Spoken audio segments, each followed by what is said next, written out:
We will call the special workshop meeting of the Mayor, Board, and Aldermen to review the Bartlett City School proposed budget for the years 2023 and 24.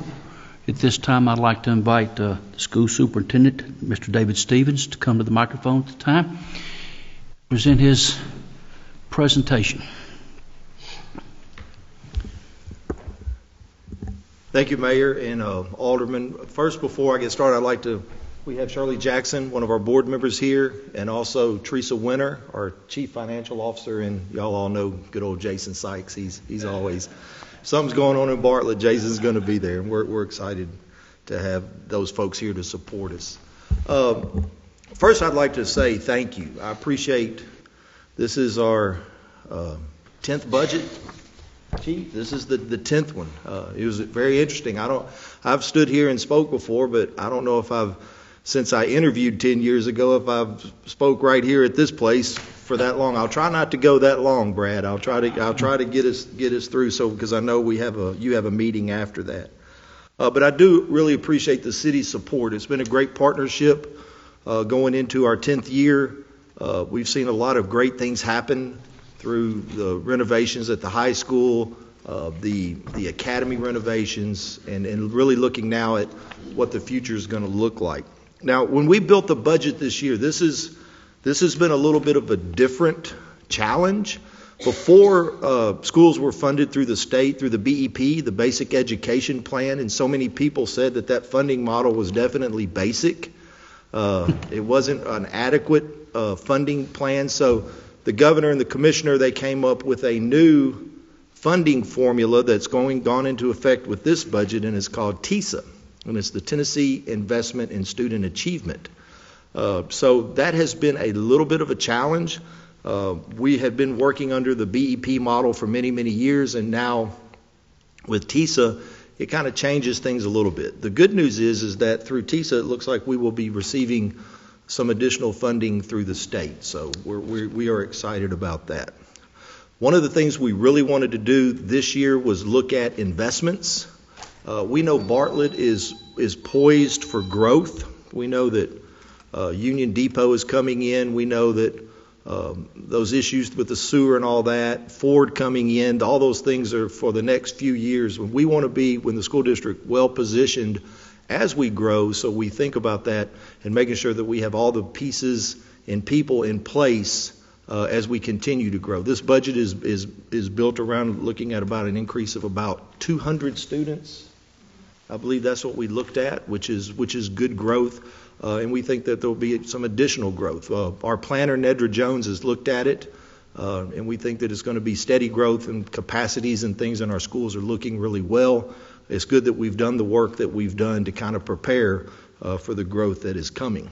Now, we wanted to make some investments. And first thing we wanted to do was to make sure that our investments were taking place at the schoolhouse. So if you can look at our first slide that we have here, as we look at investments, we look at the budget, we build this on our mission, our vision, our values, and our beliefs.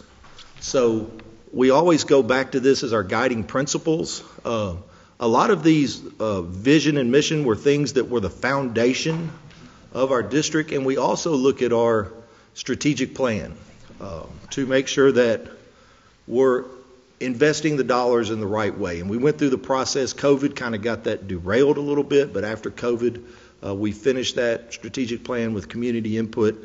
And so this is always kind of our anchor, what we go back to when we look at budgeting, because I tell staff all the time, any decision we make needs to impact students in a positive way. And I think last night at graduation, it was exciting to see 630 of those students walk across, hearing the number of dollars of scholarships. I think it was 36 or 38.6 million. Hearing from our salutatorian and valedictorian, it was very heartening to know that those students were in third grade when we started. So it's exciting to see how they've moved through Bartlett City Schools and how it's impacted them. But we always go back to those guiding beliefs as we move forward. Now, here are our budget investments. Next slide. So one of the things that we have to do is, just like I know in the city and your budget, is being competitive salary-wise is a definite challenge. We know that the labor market has definitely changed. So when we originally put the budget together, we were looking at a 2% increase for teachers and a... Sorry, I don't have a copy of this, so I don't have a copy of the budget or anything, so I'm nothing. You can use that, Alderman, you can use that, those copies right there. This we do not have a copy of. That was brought today, so this is what we're showing here. That's one he brought to me about a week ago, so you can use it. It's in the packet you have, should be. Okay. What packet? One is in your mailbox. So it's in the mailbox. Sorry. Okay. I like electronic stuff. So. Yeah. So the step increase we looked at, that's about a 2%. So each teacher that's available for that step increase, and then another 2% on top of the salary schedule.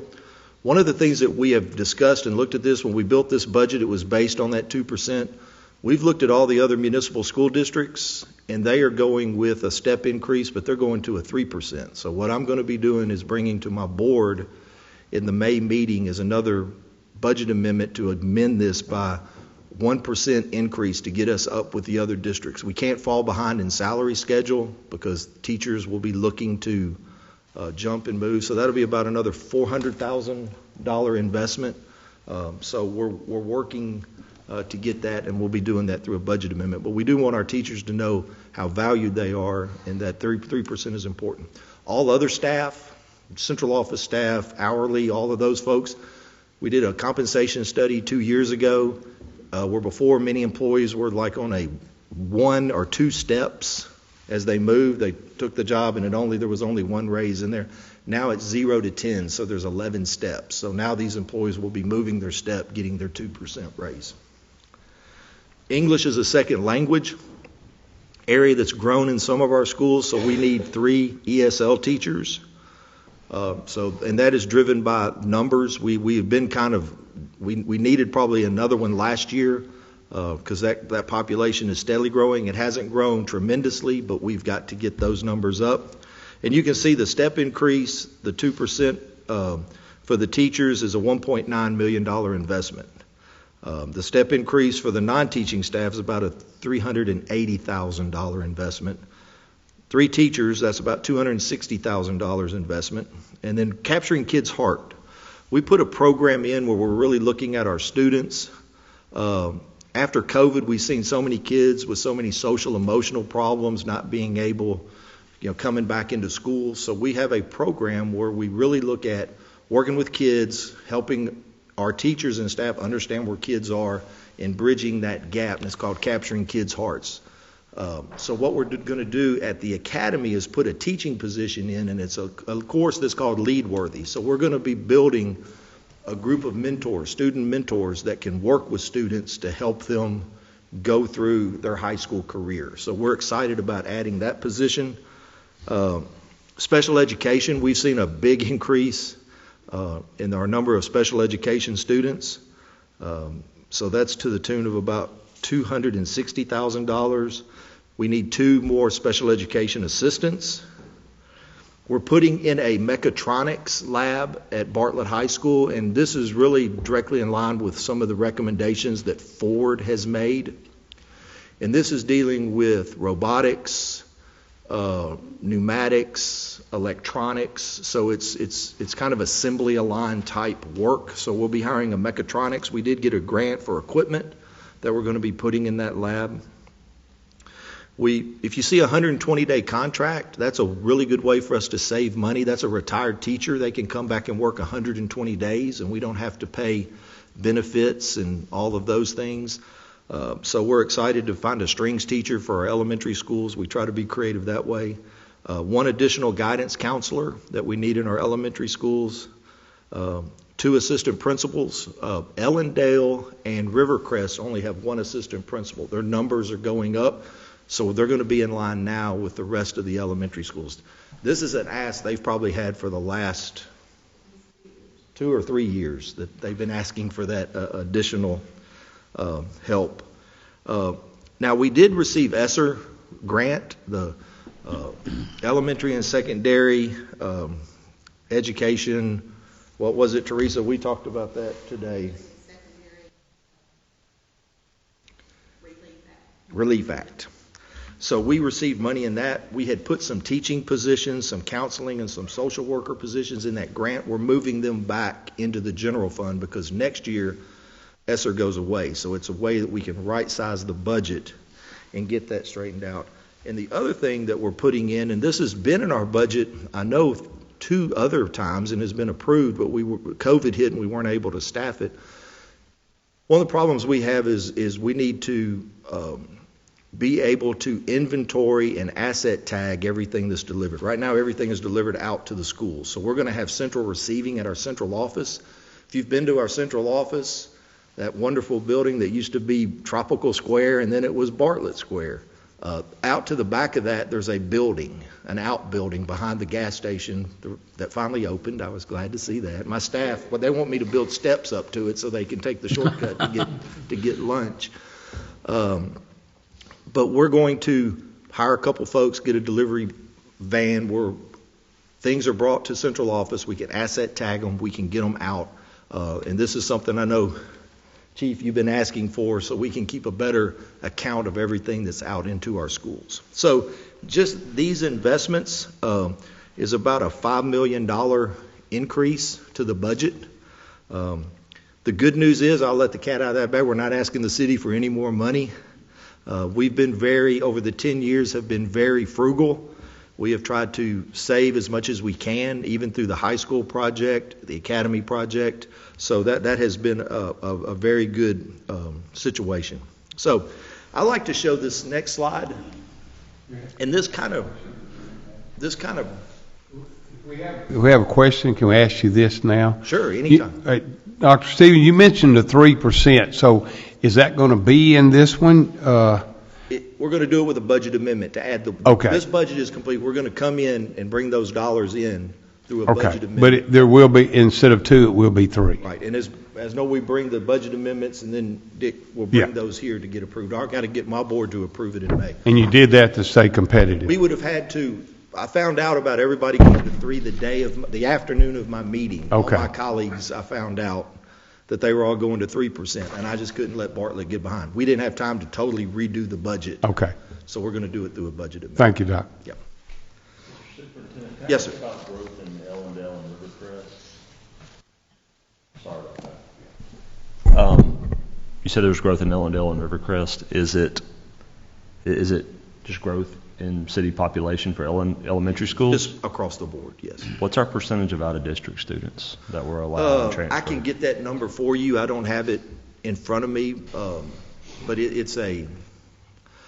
Trying to think the last time we looked at that, Teresa, do you remember? We ran the numbers. No, it wasn't. It's like maybe 1,800 kids, 1,200 kids out of 9,000. Out of 9,000. Okay, perfect. That's about ballpark. I can get the number for you. Oh, that's great. Thank you. So this is how our funding works. So with TISA now, it used to be about 50-50, really close for what we got from the county, what we got from the state. So since the state's giving a little bit bigger, then that changes those pieces of the pie. So 54% from the state, 43% from Shelby County, and then 2% from the city. And I'll go through this kind of line by line. And I am mayor watching time, so we stay on time. Doing good. You know, can you just address one thing, Dr. Stevens, is in lieu of what David just said, we hear a lot of people thinking, my goodness, there's not going to be enough room for the city to grow in our current system. And we know that there's capacity as seats there, plus you built some. I mean, you kind of addressed that. Yeah, for the we're general well public. positioned elementary-wise. Shelby County, when they built those schools, they built them to house around 1,000 kids. Probably Alturia is the one that, about 800 is busting at the seams, and that's one that's a little bit older that we've got to look at in the future and see, that place needs a little bit of help. Don't know if it needs to be a rebuild or a renovation or what, but we're looking to see that process. But yeah, elementary, plenty of capacity. Our middle schools, we have capacity. And with the renovations we've done at the academy, having that out there, I mean, we have a little over 700 kids at the academy, but when that was a middle school, it had close to 1,000. So we've got, and then the high school renovations, we've got capacity. So we are well positioned going into the future. Thank you. Now, the next slide, and this one's a little busy. It's a little bit difficult to see. But what this does, it breaks down each expenditure. And the biggest blue slice of the pie is instruction, and that's directly into that classroom. I think, Teresa, you worked out with the budget at school-based out of that, talking about classroom, teachers, all that. We're like 68% of the budget is spent in that building, in that classroom. That's not including utilities, transportation, food service, all the other things that you have to do to support the school system. But we like to show this so we can always look as a staff as we build the budget to see exactly where is that money going and make sure that that money's impacting kids to the greatest of our ability. Next slide. So what you have here is you have the 2022-23 compared to the 2023-24. And I'm going to put these two on separate slides in just a second and talk about a few things here. But you can see that we were at a $92 million budget last year, and this year we're at a $100 million budget. So there is definitely some change to that. If you will, let's go to, I think you'll be able to see it a little better here. So you can see our county taxes were at $40 million. And I just got a text from one of my colleagues that our out-of-district kids is about 8.7%. 8.7%. Yep. Well, that's different than 1,800. Yes. Okay, That may be lives with and out of I got you. district. Okay, thank you. Yep. Appreciate it. So you're at $40 million in county taxes. Now we're at 41.8. Now, if you look at that number, municipal tax, that 2.3 million. I'm going to jump one slide ahead, and then I'm going to come back to this slide. So if you could jump one slide ahead. So we get from the city, based on the sales tax, and that's the half-cent equivalent, 1.7. This was set in year 3, and that's when maintenance of effort. So after 3 years, that's the minimum that the city is, that's the minimum requirement of the city, and that hasn't gone up in 7 years. So we're still getting the 1.7. The 608,000, that is for Shelby County Schools for the buildings, and that was the consent decree through the federal court order, and that is what, a 12-year payment. So this will be 10. So we'll have 2 more after that. So the city's part, as far as maintenance of effort, is that 2.3 million. Which is the same amount we've been getting since year 3. So I'm going to jump back to the previous slide. Dr. Yes. Steve, could you repeat that again? Is the maintenance ever at 1.7? It would be 2.3. Okay. And the reason is because that money was to the district. So the way the state looks at that, if the city gives those dollars, whatever they're for, they have given us 2.3 million, that would be into that maintenance of effort. One of the things on the previous slide I do want to look down and say, if you look at reserved is planned use of fund balance at the bottom. What we did last year, you see it was $2 million. $1 million of that comes to you. That's for the debt service on Bartlett High School. And I believe that's a 20-year commitment, and this is year 3. I think this is year 3. So there's 17 more million that we will be paying to the city. The other million from last year was for OPEB into our trust, which is the other post-employment benefits. So we had a good year last year. Normally we'd put $500,000 in that trust. We were able to put $1 million in that trust. This year we're looking at a $3.5 million use of fund balance. $1 million will go to the city for the Bartlett High School project. $500,000 our normal payment into the trust, and the other 2 to do part of those investments that we were talking about, to be able to do the 3% raise, to be able to do the ESL teachers, special ed teachers, all of those pieces. So we feel like by doing that, we're not having to come and say, hey, city, this is what we need, but we've got some really good talent at those 2 elementary schools. I've gone through principal interviews and just hired some really good folks, some folks that are ready to step into those assistant principal roles. We need to get those folks in those schools as we continue to grow so that we're able to keep our talent here in the district, because that is one of the things with all the municipalities, there is a lot of competition for talent. So if you look at the municipal tax is 2.3, and that's what Teresa pretty much, she budgeted that from the city, what we get. The other one there is the recurring local revenue, and recurring local revenue, that's like our laptop insurance, our Y-Care, some of those flow-through dollars there. State education funds, that's the big one, the 4.6 to the 52. So that is basically where our money is coming from. Now, the next slide is a little bit difficult to, here's going to one more slide forward. This is showing where last year you can see through TISA we received 0 because we got $46 million of BEP. So now it's going to the $41 million from TISA. The interesting thing there is we get estimates from the state, and we did not get our first TISA estimate until 1st of April. May have been the end of, it was because we just got our second one. For TISA. Yeah.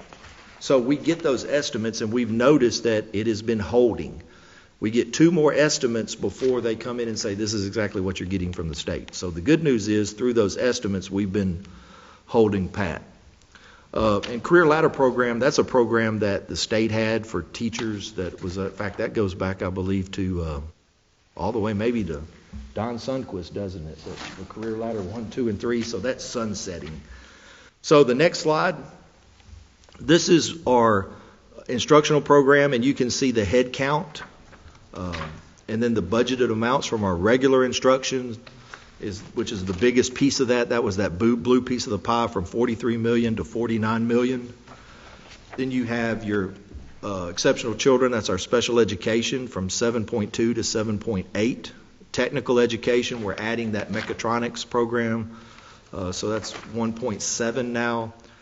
Alternative education planning, all the way down through, you can see our regular support for instruction, the Office of Principal, that's principals, assistant principals, human resources, operation of plant. So this is a way for you to kind of look and see where those dollars are going to. One of the things that we did this year is we did have an increase to our transportation cost. I believe it was it 400,000?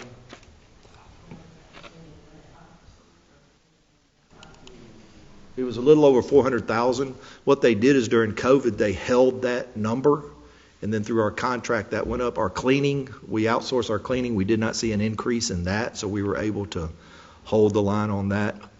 But the thing that we've done is I think Teresa has done a great job in building the budget.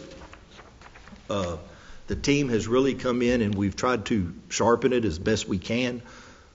Where it is the struggle is the salary, the benefits, all of those things, and to stay competitive. And I know that's the same that everyone I talk to. I'm sure, city, I've been to some meetings and read articles. That is the struggle, and we've got to be able to keep teachers. The other issue we're facing is there's people not getting an education.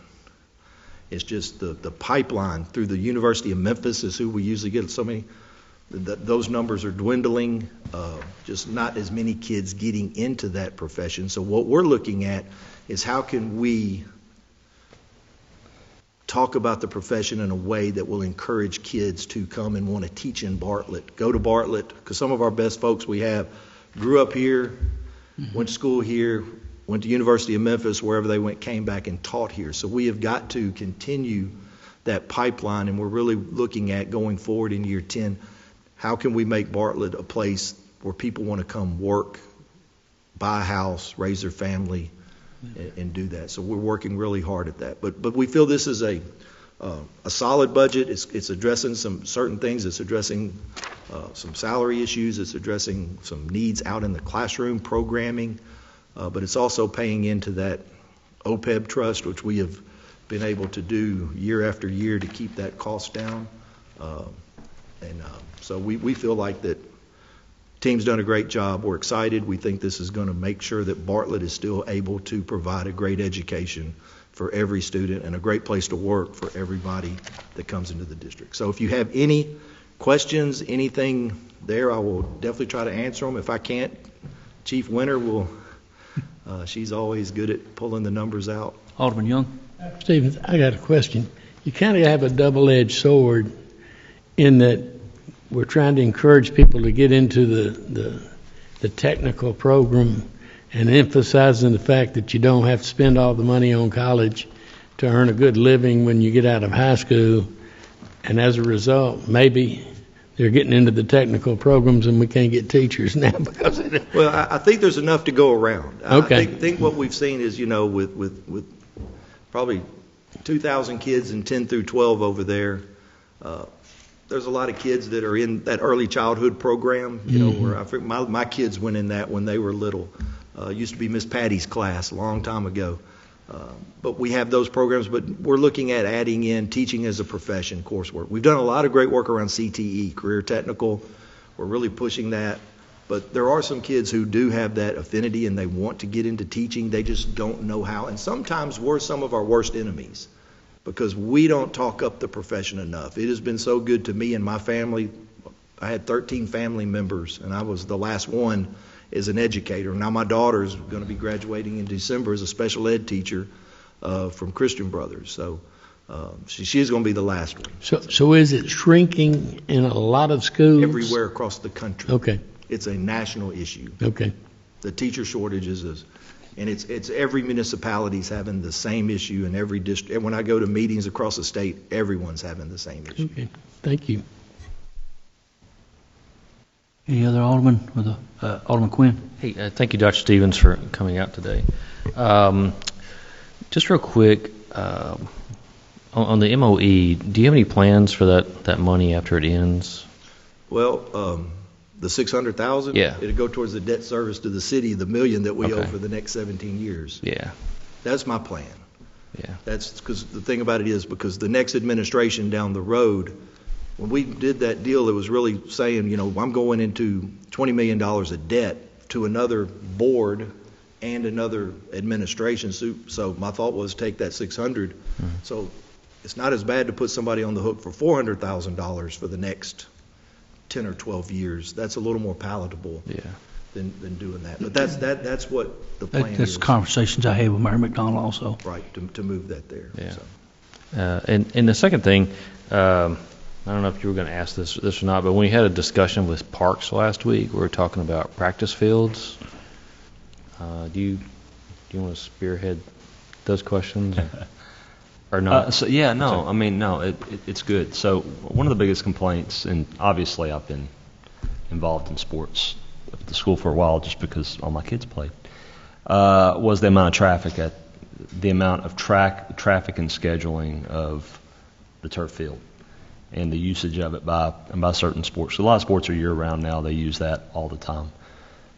So there tends to be issues with scheduling and access to it for certain sports.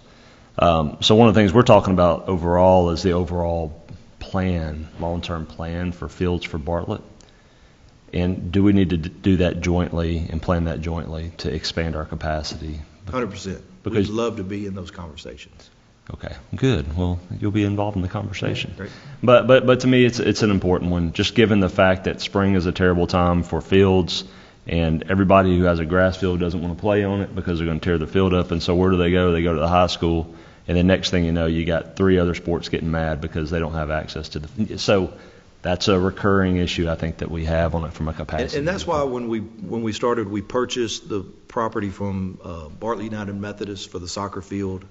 Great partnership with the city, with the baseball, softball facility over there. We did put a field in that's irrigated behind the academy. Yeah. Not many people want to use that, but there's some opportunity to develop that. It's a really good piece of property there.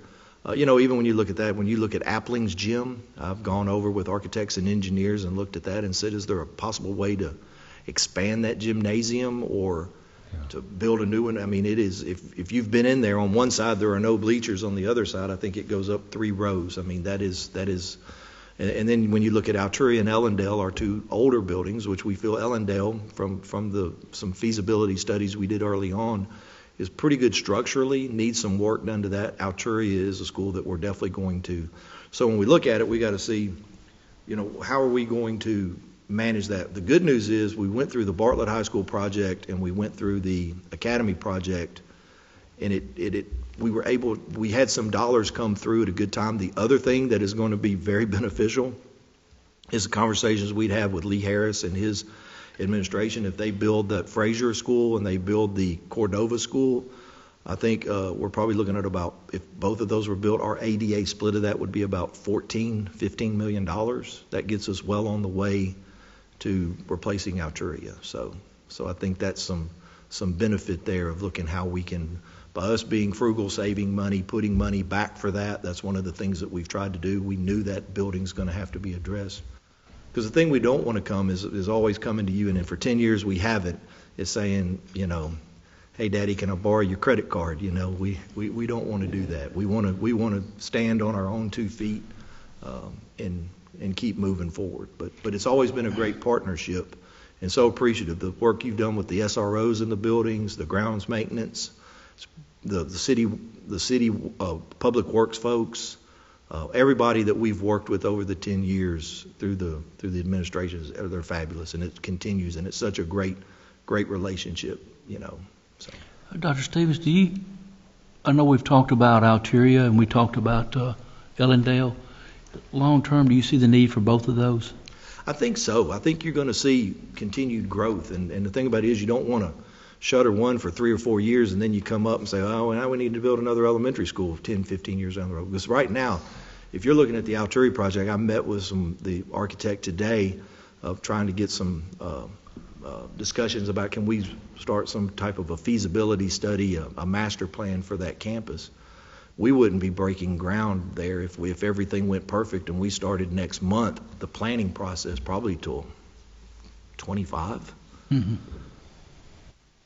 Because by the time you do the feasibility study, figure out how it's going to fit, what are you going to do, then you go and draw the plans, get it out, get it bid, get it, and the way that construction costs are going. That's why one thing in our budget, we don't put a lot of capital in here. We bring those back through as budget amendments, because it's just, roofs have doubled, as you know. We've replaced roofs. We got some roofs going on this summer that we've already funded and taken care of. But we had to order and get that approved last year for this summer. So we did those back in February of 22. So my understanding is there's been some significant cost increases, particularly in the HVAC portion of equipment, particularly as they go to new standards, more energy efficient standards. Well, I'm real interested in seeing how does that play out with you guys. Well, one of the advantages is we have Jeff Waller, who is our operations guy, and he's HVAC guy, and he's been doing that his whole life. We have done a really good job of staying on top of our buildings and replacing those units and getting them up to standards. In fact, I think we've got some going on at Farley Gym this summer that we're replacing out. So we're in good shape. We're in good shape. In fact, he was up at Greenheck at a training session 2 weeks ago. They sent him up to Wisconsin for 2 days of training on that. So we're very fortunate to have a good operations and maintenance staff. Last question programmatically, if I could. We've talked in the past, but we've not really done a whole lot with it, and I'm not sure what the demand is, but I've heard quite a few people about ROTC. And any thoughts on that, cost of the program? What's the interest level in something like that? I think one of the things you got to do is, one, you got to find the space, because it does take some space. And with us being on 32 acres at Bartlett High School, it's like, okay, one, you got to find, now you got to find the instructor, and there is an investment that you have to do. And so what we have been focusing on is through our career technical, getting those programs, and then down the road is looking at, is that something that makes sense for the district. But that's something that administration will have to look at and school board, and we'll have to discuss and see if that's something that we want to do. Apologize, I didn't have a copy of your budget. I hadn't had email for 2 weeks, so I showed up here, and I was on I haven't transitioned from the commission. When you show up at the commission, you should be sitting on my desk. So I apologize, Mr. Superintendent, worries. but thank you for getting the copies for me, Frank Villa. Any other questions? Well, hearing no other questions for the superintendent, thank you for the fine job and all that y'all do, and we'll be recognizing the school teachers here just in a little bit, and so proud to call BHS my hometown. So this concludes the workshop meeting for Bartlett School System. Thank you.